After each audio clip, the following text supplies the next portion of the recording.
Manipulative people want unearned respect, as if respect, the effect, could give them personal value, the cause.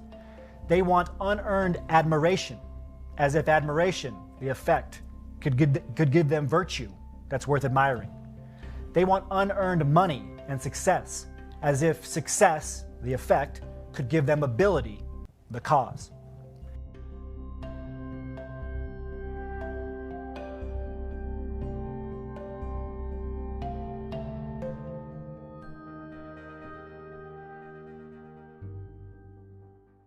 This is what manipulative people do. They want to pressure you to give them things, like your time, energy, and resources, without having earned it. They want to obligate you into doing things to their benefit only.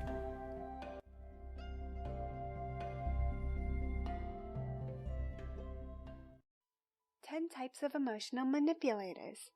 1. The constant victim. This kind of individual will always find a way to end up as the victim in their relationships.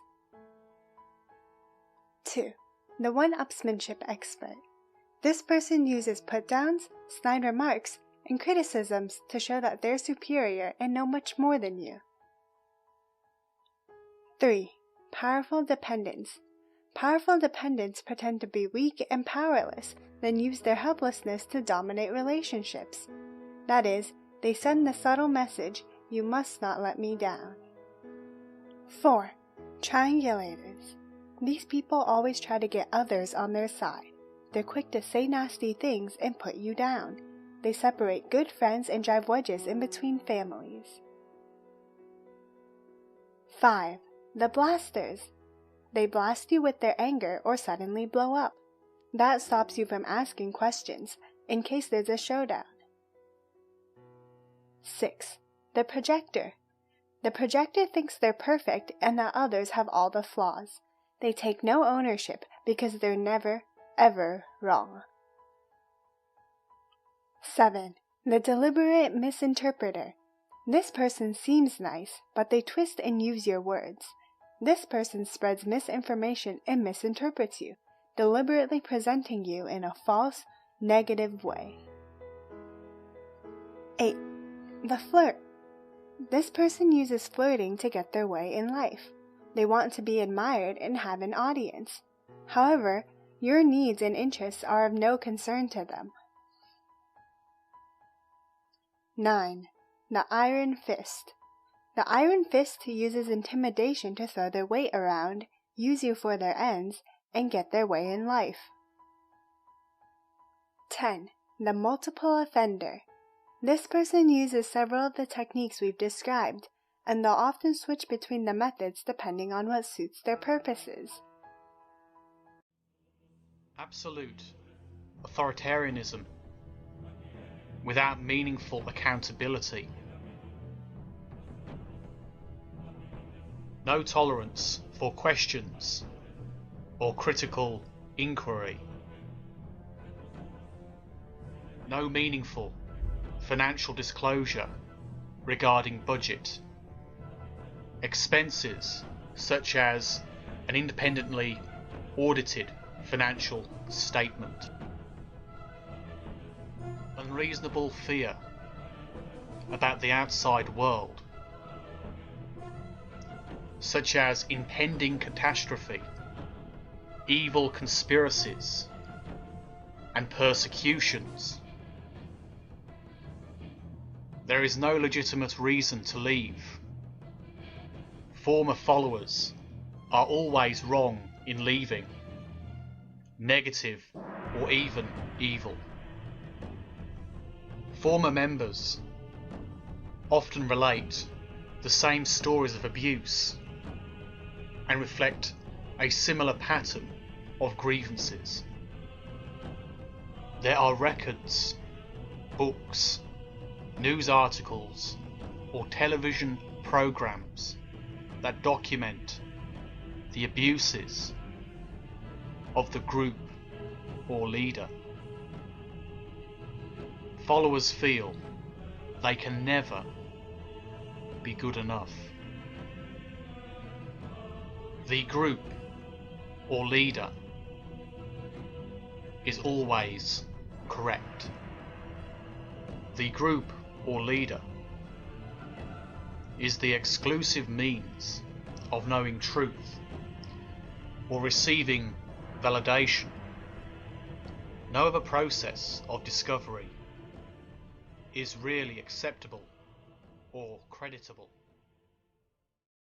The narcissist has no use for the one he or she cannot control.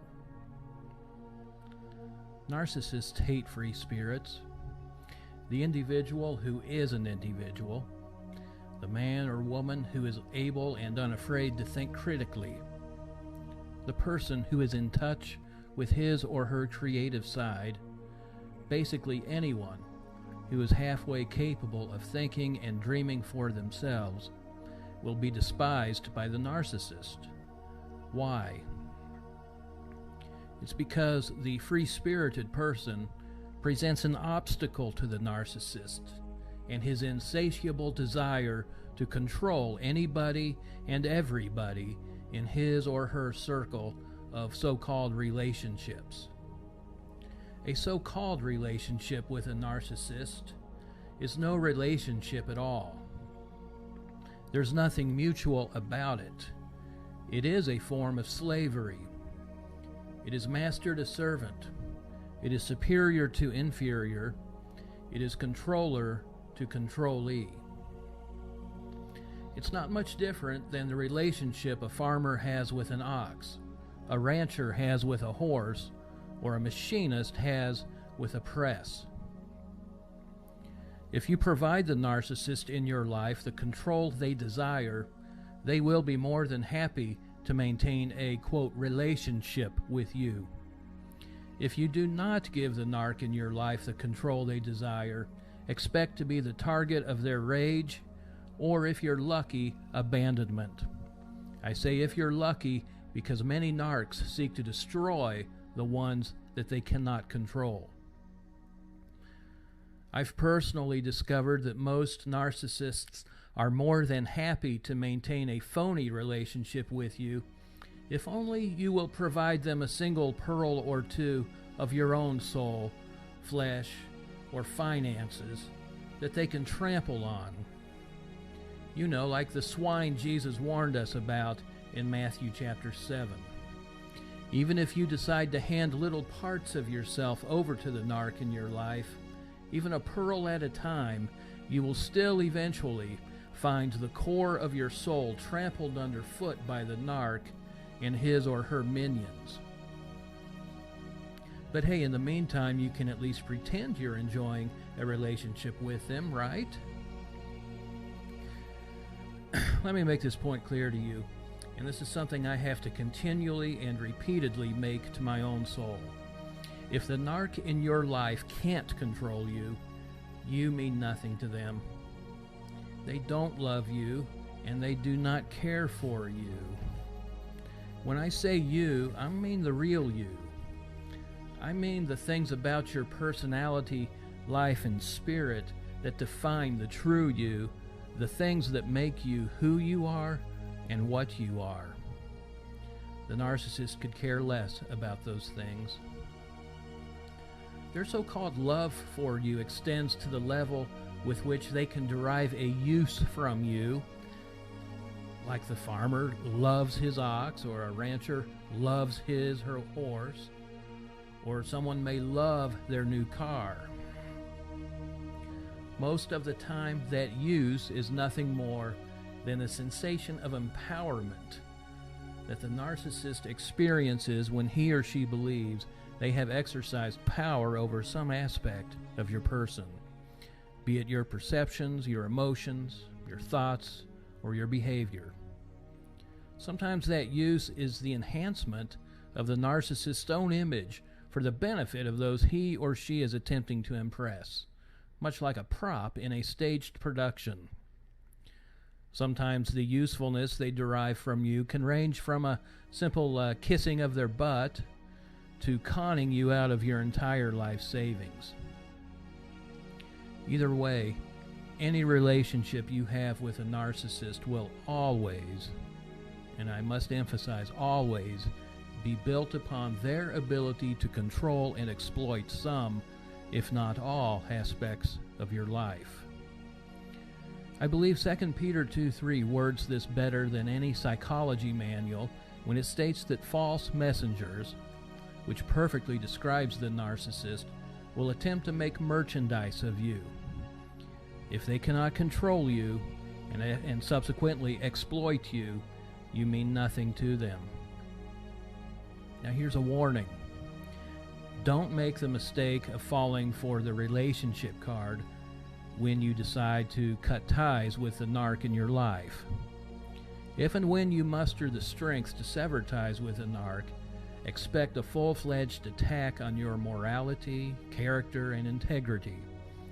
Much of that will be centered on your unwillingness to enjoin yourself to the narc. You will be the one accused of a callous refusal to maintain relations with one so loving and kind as the narc in your life.